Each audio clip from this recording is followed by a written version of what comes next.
Hey everybody, what's going on? It's Big for One Gimme here. Welcome back to episode number 15 of our Zero Overall Dynasty here on College Football 26. Today we're going to have the CUSA Championship to at least to start. Here and we have to face Jacksonville State, a win, and we could possibly sneak into the College Football Playoff, but who knows what could happen. But all we got to do is focus on getting a win. We're up 3-0 early, but Jacksonville State gets a hole. They go 68 yards all the way to the end zone to take a 7-3 lead on the road. A pretty solid run here from Jacksonville State, but we would counter with one of our own touchdowns. Still 7-3, 2 minutes to go here in the first quarter. Gizzy gets the catch. He makes a man miss, and he's going to find the end zone for an easy touchdown, and we would take our lead back. Still 10-7, though, jumping ahead to the second quarter. We have an open receiver. It's Moon in the end zone. And just like that, we have a 2-score lead on Jacksonville State. That's what we want to see. It's still 17-7. Our defense really stepped up here in this game after the long run, but we were on the left side. We would get our own big run of the game for 20 yards for a touchdown. It's not 68 like, the other guy was, but hey, it's still a 20-yard run for a touchdown, and we would have a 24-7 lead here with 1:47. They would throw left side. It would be caught, and then all of a sudden it's going to be ruled a fumble. We would recover it, but they don't take a look at it because I'm pretty sure if they did, he was down. But after trading field goals here in the third quarter, at least to start the third quarter, from their own 6-yard line, they're going to run play action. We would get a sack, so they're at the 2-yard line. We have already our 7th sack of the game, and it's only the third quarter with 5:02 to go. But they're at the about yard and a half. So we said, hey, we're going to sit everyone up. We're going to blitz everybody. And he is going to go 98 yards. It's technically counted as 99 on the ground for a touchdown, just right up the middle. No one even touched him. And Jacksonville State would get another big touchdown run on the day. But jumping ahead to the end of the game, we would just continue to get field goals. After that, we would win 33-17 over Jacksonville State, and that is another win added on here for the Orbits. Ranked 15th in the nation, we have only one loss, so we have a chance now to go into the College Football Playoff if some other teams above us would lose in their conference championships. But we would need them or their teams to lose to even get there. But it was a solid win here for the Orbits. We would win the CUSA in our final CUSA championship game as well. We are moving conferences after this season anyways. We only scored 9 points as our worst points that we scored in a half, but Sam had a decent game, 291 with 2 touchdowns. Blumberg had a touchdown with 79 rushing yards. Nothing really much on the ground. We kind of got held pretty good on the ground, although Isaiah did have 8 for 65 with that 8.1 yards per carry. Gizzy had a good game. Moon had a decent game with a touchdown. Boykins had 4 for 58 through the air as well, but yeah, Gizzy 9 for 144 and a touchdown is kind of insane with 131 yards after the catch. We had one guy with 8 tackles. We had a ton of tackles for a loss, a couple sacks on the day. Of obviously, a couple is like 12. We did force a fumble. We did recover it. No safeties, no defensive touchdowns. But we do not make the College Football Playoff, unfortunately. We would be 16th in the nation. And taking a look at the bracket, of course. Arizona State, Michigan, Tulane, Oklahoma State, Clemson, and Alabama. I don't know why I said Ohio. But they would win their respective conferences to get an automatic bid into the College Football Playoff. So we were well out of it. Especially being ranked 16th in the nation. But, yeah, we get the New Orleans Bowl against South Alabama. And this one, let's just go ahead and start with an easy dive-in touchdown. Just start the game for us on our first drive. It is 7-0 here early, about 3 minutes into the game. But South Alabama jumping ahead 2 drives later. And when the game just wants to give the other team a touchdown, you know what's going to happen because he's going to break a couple tackles, make a couple people miss, and go 52 yards all the way to the end zone for a touchdown. So, yeah, they make it 7-7, unfortunately. But we would counter with one of our own. Just a poor route by the safety. He should have been tackled for only a couple yards. He should have gotten a first down, but not a touchdown. He would make it 14-7, and then a couple plays into the second quarter, he would get another one. His second of the game for Gizzy, and just like that, we are up big, 21-7 here in the bowl game. And again, guess who gets his third of the game? He has scored 21 himself. It is 28-7. Jumping ahead to the third quarter, still the same score of 28-7. They would run left side, and they would get their second rushing touchdown of the game to make it 28-14. So they would cut the lead in half, down to 14. But on 3rd down and 8, from the 26-yard line, this time it's not Gizzy. It is Moon getting open, beating the safety deep.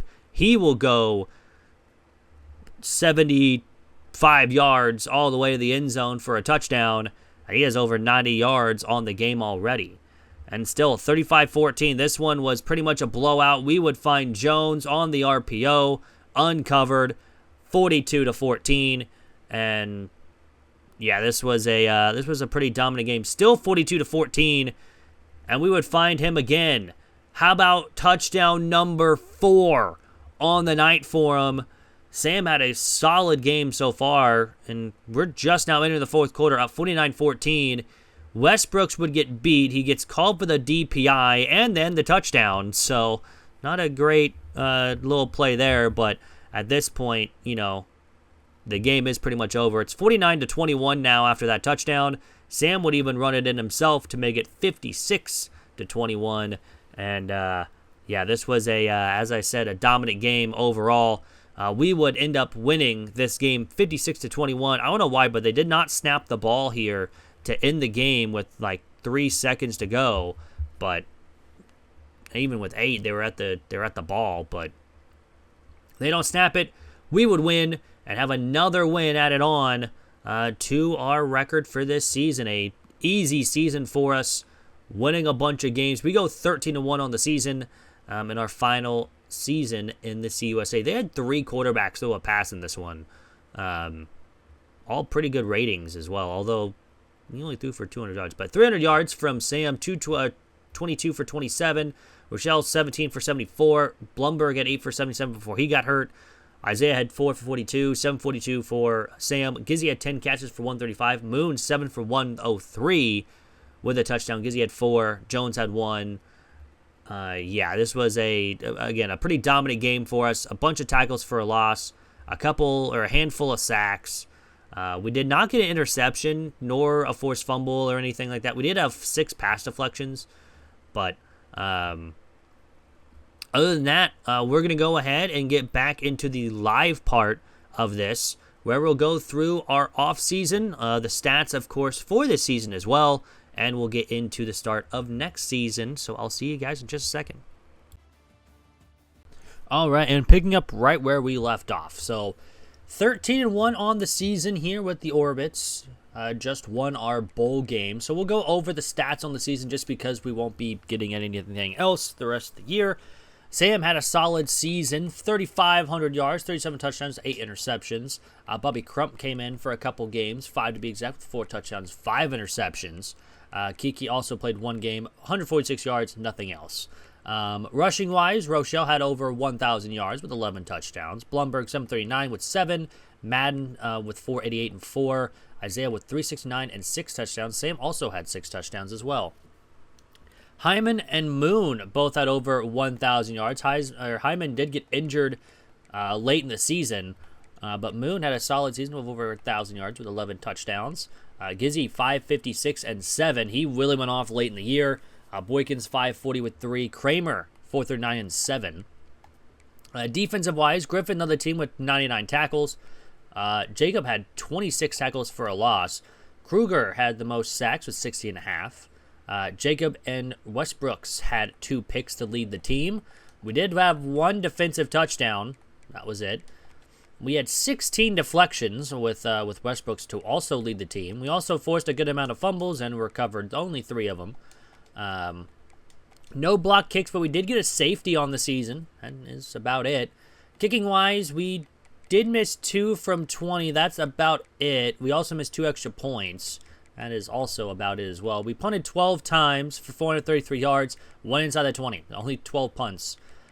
We did not have a kick return touchdown, nor a punt return touchdown here in season number 9 with this 0 overall squad. But we can also take a look at the award winners. We'll also take a look at the Heisman winner as well. But James Bello wins the Maxwell Award for the Player of the Year, quarterback out of Alabama. We don't have anyone on here. Walter Camp, it goes to Bello as well. We don't have anybody. We were 5th on Coach of the Year behind Southern Mississippi, who went 12-1 in his first start. Dabo Sweeney is on Bama. All right.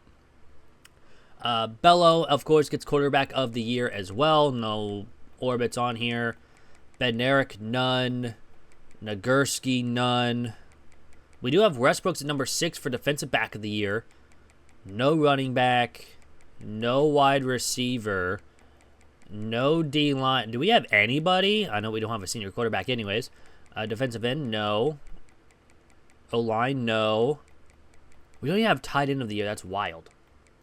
Our coordinators were 4 and 5, I guess. That's pretty good. Linebacker, no. Center, no. Kicker, no. We're obviously not going to get the punter. Not even the jet. Wow. That's unfortunate. So we get nobody on any awards list. But let's go ahead, submit to the end of the season recap. See if any of or see who wins the national championship, and then we'll get into the off season as well. We do get 5,000 XP, but right now we are 72 overall. Hopefully we can improve that. Coach prestige went down. Same thing with coachability. Of course, we are going to be moving conferences once we can. I'm guessing one of our staff members got hired somewhere. Yep, our offensive coordinator and defensive coordinator have both left us. So now we got to figure out who we got. We got Nicholas Norris, little 15 tactician, and we hired Northwestern's offensive coordinator. He is a motivator at level 22. I guess that's okay, but I didn't know that our coordinators were going to be gone at the end of the season. I guess we could take a look at him now. So he does have recruiter and motivator. What's his motivator? He actually is a pretty decent motivator. Has the boost for everything besides running back and D-line and DBs. And then our tactician is pretty good, I guess. I mean, this will help out for stats-wise. Recruiter, he just hasn't unlocked. Probably the same here. No, he's got quarterbacks and running backs taking less time and the interest as well. But all in all, it looks like Oklahoma beat Tulane in the national championship game. Tulane popped off. They beat Miami, beat Oklahoma State, and beat Michigan before getting stomped by Oklahoma by 14. Oklahoma took down Arizona State, Indiana by 3, Notre Dame by 14, and then, yeah, they scored 40 points per game. We can move that 5 over, and it'll be okay. But good for them. But now let's head into the offseason here with the Orbits. We'll, of course, go through players leaving along with some other stuff. So how many people want to leave? Not very many, but Crump does want to leave. He's going to be gone. Kiki also wants to leave. He will stay. That's a big one. Kruger's going to leave. Let's try to keep some freshmen here. Yep, he's going to stay. He's going to leave. And then we'll try to keep Jabari Moon, and he's going to be gone. So we are going to lose a corner, 3 quarterbacks, or 2 quarterbacks, I'm sorry, a defensive tackle and a wide receiver. So that's a little unfortunate, but do we have anyone? We do have some people graduating, but I don't see anyone going to the draft. So that's a little unfortunate. We'll advance the week, see if we do, because sometimes they do get drafted in like the 7th round, but sometimes they don't. We're going to have to find out here. Pro potential goes down. I think that means we don't have anybody, but we'll take a look. We don't have anybody. So, but I'm going to go ahead and get the portal done. I'll be back in just a second. So after the portal, we signed 26 players, which is pretty solid. We'll, of course, go through see if we get any good development traits first. Actually, we need to check the classes. I totally forgot about that. If we look in the CUSA, we get the 33rd best ranked class in the nation, or the best in the class in the CUSA, and 33rd best overall. 4 4-stars, 22 3-stars. Now let's take a look. We got a couple impacts with a couple 4-stars. Actually, a lot of impacts. The first 4 guys are all impacts. We do get Star Dev Edge Rusher. That will help out. It wasn't even a gym on our end, so that will definitely help. Anybody else? Are we just going to get one? We get it's a kicker. We get an Elite Dev Kicker, I guess. We also get a Star Dev Right Tackle transfer, but that's about it. No one else really else to write home about there. So now let's go through position changes. See if we need to move anybody around. We do have an athlete. He is a backfield threat, and more likely is going to be a halfback. So we'll put him there as well. We will need to move some safeties around because we have 4 corners. 4. Anyone have speed? There is no speed. Best guy is Joey Crook. We're going to have 4 corners on this roster. Uh-oh. Oops. Well, we're going to need some corners next year. We're good at quarterback. Looks like Kiki, I think we got him to stay. Now that I remember that. But yeah, Sam will be leading us again.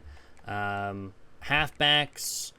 Miles, I'm not even trying to pronounce that last name. It will be our starting running back with 93 speed. Shell is at 77. Of course, this is before training results. Every one of these guys will improve a bunch. Sydney Coffee is our, I guess, might be our new number 1. Although we should have a couple guys get a couple of upgrades here. Offensive line desperately needs work. Although Stevenson will go play center because we have a 50 overall at center right now, and that's not happening. So 69, 65, 76, 76, and then 88, who we just got with that transfer. So he'll be starting. We also need to move Uche over to left edge just to fill out that little spot. Defensive tackles were okay. Linebackers were all right. Corners, of course, are pretty bad right now because we only have 4. So, yeah, we are good there. We're going to go ahead and advance the week, get into training results, which will, of course, upgrade each one of our players. Not each one, mostly just going to be the starters. We do get a dev upgrade for Westbrooks. He's now a star dev. We'll take that. One of the few times we get a star dev upgrade. We also get Rochelle up to an impact. That will help out. We also get another dev upgrade. That's 3. Diabite is up to an impact. But that is at 3 dev upgrades. That's pretty good. Trap does have 42, and he will be one of our first one because, of course, he's probably going to get drafted this season, especially once we upgrade that pass blocking all the way up here. We'll also upgrade his run block once to be a 91. He's got 88 run block. And pass block will be up to an 89. He's a 93 overall. Unfortunately, we can't upgrade him anymore. But hey, instantly becomes one of our best players. Sam has 39 points. He's probably the only one that we are going to upgrade. We have 4 junior quarterbacks at least getting upgrades. Accuracy will go up. And then IQ will probably go up a bunch here. We could upgrade his health. He doesn't really have that great of injury and stamina. So we'll upgrade that a little bit. And then I think that's it. That's all we can upgrade him for. We're not really going to have those guys. Halfbacks, Miles, of course, has 38 points. Can we upgrade his speed at all? He's a 4-star contact seeker. He cannot upgrade his speed, but he can upgrade his elusiveness. Also his hands, because, again, we do catch out of the backfield here. He's got 98 carrying, which will be nice. Upgrade that power once, and then route running once, and then IQ once. Up to an 89 overall. We will also get Rochelle and probably Madden as well. He's also up to an impact dev, so that will help out for the rating or stuff-wise. Although we can't really improve a lot. Upgrade his IQ a little bit, get that overall up. That's really all we can do. Maybe some route running as well. But he is maxed out his quickness. He cannot get anything on that. We'll just upgrade the route running, I think. And then we'll upgrade POW. Nope. We'll upgrade IQ 1 more or 2 more times. Up to an 80 overall. 81 now to be exact. So that's not bad. Madden, he's at 30. We'll upgrade Madden as well. He was the 4-star running back anyways. He can upgrade his quickness, though. Upgrade that once. We'll upgrade his elusiveness twice. And then we'll also upgrade his hands for that carrying. And then route running twice, because he has terrible route running. But 78 overall is not bad, I guess. Wide receivers. I mean, these guys really don't have much upgrade, so we'll let that go. Jones and Casey will let go. Bynum has 45 points. These guys have a lot of points to upgrade. So we'll upgrade this offensive line here. We'll upgrade that pass block because we desperately need it because we do pass a lot. We also run the ball a lot, so we'll also get some run block as well for our left tackle. But mostly, I want my left tackle to worry about pass blocking. I know he's well-rounded, and it doesn't take that much points to upgrade as well. Can we get that all the way up to 90? We can. Wow, that's insane. All right, so he's going to be a really good blocker along the left side. He is up to a 78 overall. We'll let Trinidad get some upgrades as well. He's got 40 points to use. Yeah, get that pass blocking up again. Mostly worried about pass block for tackles. We will upgrade his run block a little bit because it's so low. Get that maybe up to 70 overall wise. Maybe one more for that. Oh, okay, one more. There we go. Everything's up to 70. Now we'll upgrade that pass blocking up to an 80 or 75 overall, 80 pass block as well. And we'll upgrade his IQ twice. Get that awareness and lead block up as well. So 78 overall. We have some really good left tackles. Both of them are now tied. Left guard, 80 over. Oh, yeah, this guy was an elite dev. We'll upgrade this guy. He also really doesn't have much for his skill caps, so he might start for us at left guard. Upgrade, yeah, this is where we're gonna need his pass and run block way up if he's gonna start for us this season. We'll get both of them up to 80, I think. Oops, there we go. And then get that run block up to 81. We'll upgrade his IQ as well because awareness definitely matters. Although it's mostly for sim-wise, but if we can get that up to... I mean, the lead block will help out as well. Man, he's got a ton of points to use. Okay, he's up to 81 there. Let's upgrade the footwork, get that agility and stamina up.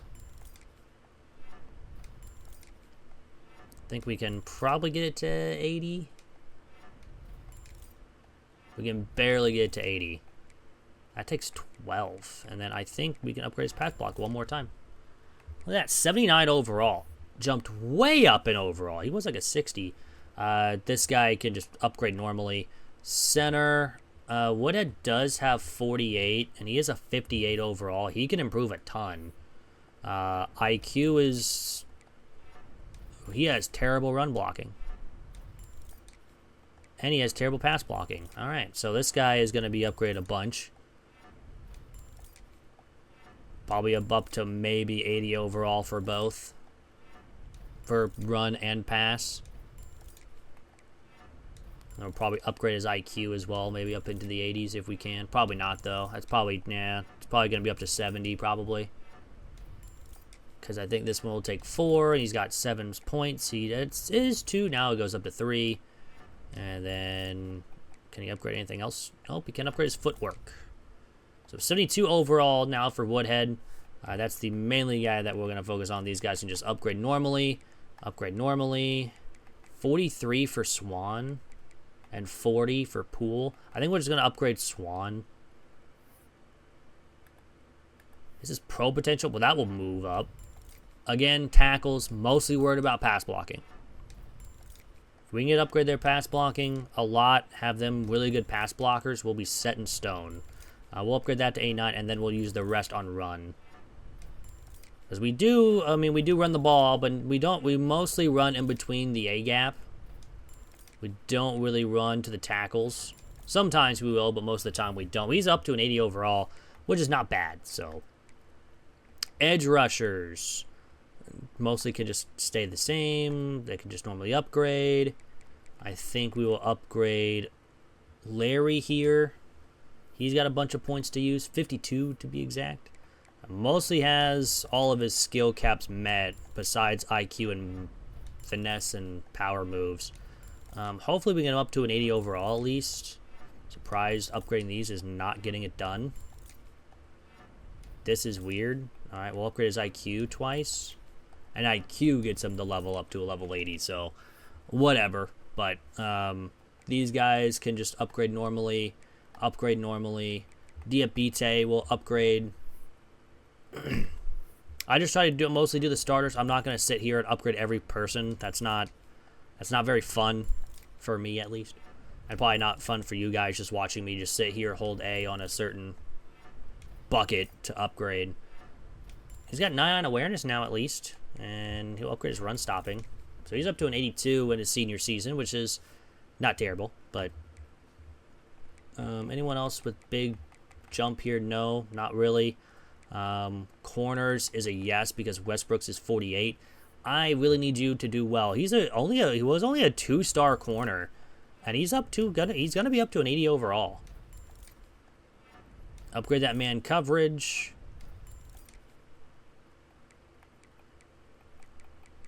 We can't upgrade his speed anymore, which that is the worst part. Upgrade his hands twice. So he's up to an 81, to be exact, in his junior season. Everyone else can just normally upgrade, and normal upgrade. I totally exited out of it on accident. So, what is auto progress? Everybody else. Sam was up to an 86 overall, which is not bad. Jones also up to an 86, but we have a couple good players now, and we just got to continue hoping to upgrade everything. I don't think we need to upgrade anything here. Wise? Oh, we do. Mostly, I guess we'll upgrade DB starting interest because, again, we need corners and linebackers probably. It didn't give me my points, I guess, until now when I upgrade them. I don't know. But anyways, let's advance the week and go into our new conference here, because I totally forgot to take a look at who was the worst team last year inside the Big Ten. We are going to be going into the Big Ten, where I guess we'll just go by overall wise. Looks like Northwestern. Ooh, Minnesota. Northwestern, Minnesota. Looks like Northwestern's the most all around. Ooh, Rutgers actually a 70. We're going to move Rutgers out. And we're going to move into the CUSA and bring us in there. So Rutgers is going to go down to the CUSA. I mean, they did go 3-9 last year. I guess I can look at that. Did anyone else go 3-9 last year? 1-11 for Minnesota. Do we actually... Oh, and Northwestern. Do we change it? Also, Purdue went 1-11, but they're 78 overall, so I'm not really going to worry about that. Yeah, I think we're going to move Rutgers. And if Rutgers does well, we can move them back up and then replace them with someone else who did really bad. But I think that's what we're going to do. And we're going to start inside the Big Ten for our first season. Inside the Big Ten. We are only one player under, so we don't need to encourage any transfers. We'll just advance the week and head into officially season number 10. Now, we don't necessarily have any rivalries at all, so we don't need to really go for that. I'm going to go through our schedule. We're not going to be facing FCS. We already have said that we're not going to face them anymore, but let me know who you guys want to see down in the comment section. We have Alabama, Clemson, Notre Dame. We have Auburn, Duke, Florida State, Georgia, Oklahoma. Georgia's a 4-star now? I guess they're 4.5. Oklahoma State, Tulane, Texas, Tennessee, TCU, Georgia Tech, LSU, Miami. That's 5 stars. Arizona State, Arkansas. I mean, we have a bunch of teams that we could go up against. But just let me know down in the comment section of who you guys want to see us play against. We will play Georgia State at home. And then we get into Big Ten play. And then we have number 1 Oklahoma. So that one will be a fun one. But anyways, hope that's probably going to do it for me. Hope you guys did enjoy the video. If you guys did, hit the like button down below. It is free will. It helps out the channel. And yeah, next episode will be the start of season number 10 and our first season inside the Big Ten. But anyways, hope you guys have a great rest of your day, week, weekend, whenever you guys watching this. I'm out. Peace.